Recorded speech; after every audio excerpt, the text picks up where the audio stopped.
It's Tuesday morning and I'm excited. I'm excited because I got a chance to read all of your responses for Project President of the Eastern Hemisphere. You were required to list why you wanted to pick the candidate that you did, and of the people that submitted responses, I was truly thankful and humbled to read each one of yours. Most of them were incredibly thoughtful, and I just wanted to say to you guys that if you put that much effort into this course and make it that meaningful for me, it is going to make me want to make it so much more meaningful for you.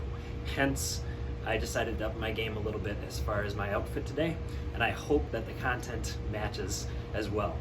So what you're going to do today is you are going to look to see who you were awarded as far as which candidate you're going to be representing in our Project President of the Eastern Hemisphere campaign.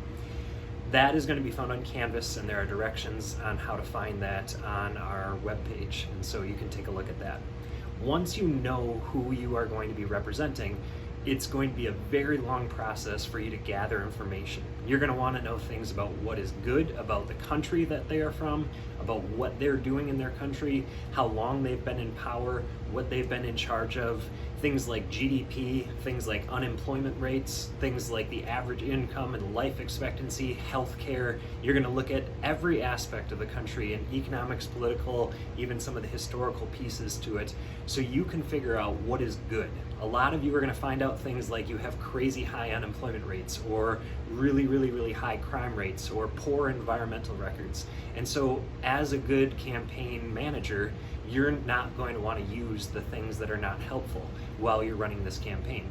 And you also are going to be doing comparative ads where you can actually compare your candidate to another candidate. And so you're going to want to know not only what's good about your candidate and their country, but you're going to want to know what's bad so you can be prepared for any of those comparative ads so you can defend your candidate, almost in like a debate. And so I'm incredibly excited for you to start digging in. I have a graphic organizer. It's a Google Doc. It's immense. There's a ton of information in it. There's lots of links. It's due next Tuesday, and so don't feel like you have to do it all in one day. But I think a lot of you are going to get really excited to start digging into things like Y charts. If you've never heard of those before, it kind of shows how the country has changed over time. So for example, if your leader came in 2015 and the unemployment rate started going down in 2015, but is still very high, that's still a positive thing because your leader clearly has brought down the unemployment rates. And so Y charts are incredibly useful because they kind of show it on a graph, and then you're also going to want to use some of the numbers as far as where your country ranks compared to other countries. So you have a long road ahead of you, and the best campaigns are going to be the ones that have the most information ahead of time. So the data gathering is incredibly important. Email me with questions if you have them. Now for the fun parts.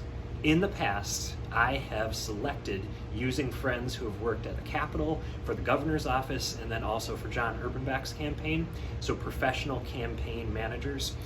I've had them analyze your campaigns and then pick a winner. And the winners in the past have gone to Union South and gone bowling with me, and then I've also paid for dinner, and we usually go in kind of afternoon, and it's all on my dime. Obviously this year with the coronavirus, I'm not going to be able to run that. I'm not going to be able to get the awesome school van and take you off campus for an event like that. And so I was thinking to myself today while I was running, what could I offer as a bit of an incentive for those of you that are competitive? And so I decided I would kind of solve two problems I have. One, I want to have an incentive, and two, I have noticed that with the coronavirus, there are no longer going to be hair salons that are open for a while. And so I am going to need a haircut. So what I've decided is that each hour, I'm going to use my friends who run campaigns to analyze your campaigns, and each hour there will be a winner. And so each winning campaign manager will get to form a committee on Mr. Weibel's hair, meaning that you will get to come up with whatever you want, from shaving my head totally bald to coming up with stripes or whatever. And so the four people that win this thing and have the best campaigns and run the most solid campaigns will get to come up with some crazy thing.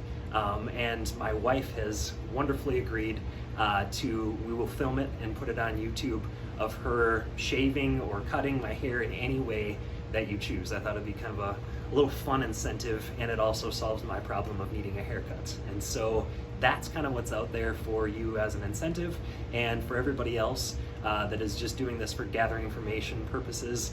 It should be a really, really enriching project where you'll be able to learn a lot about a country, really dig in, and then compare it to a bunch of other countries in Europe and Africa and Asia. And I think you'll get a huge, broad perspective of the political scene in all of the Eastern Hemisphere after this project. So good luck with your data gathering.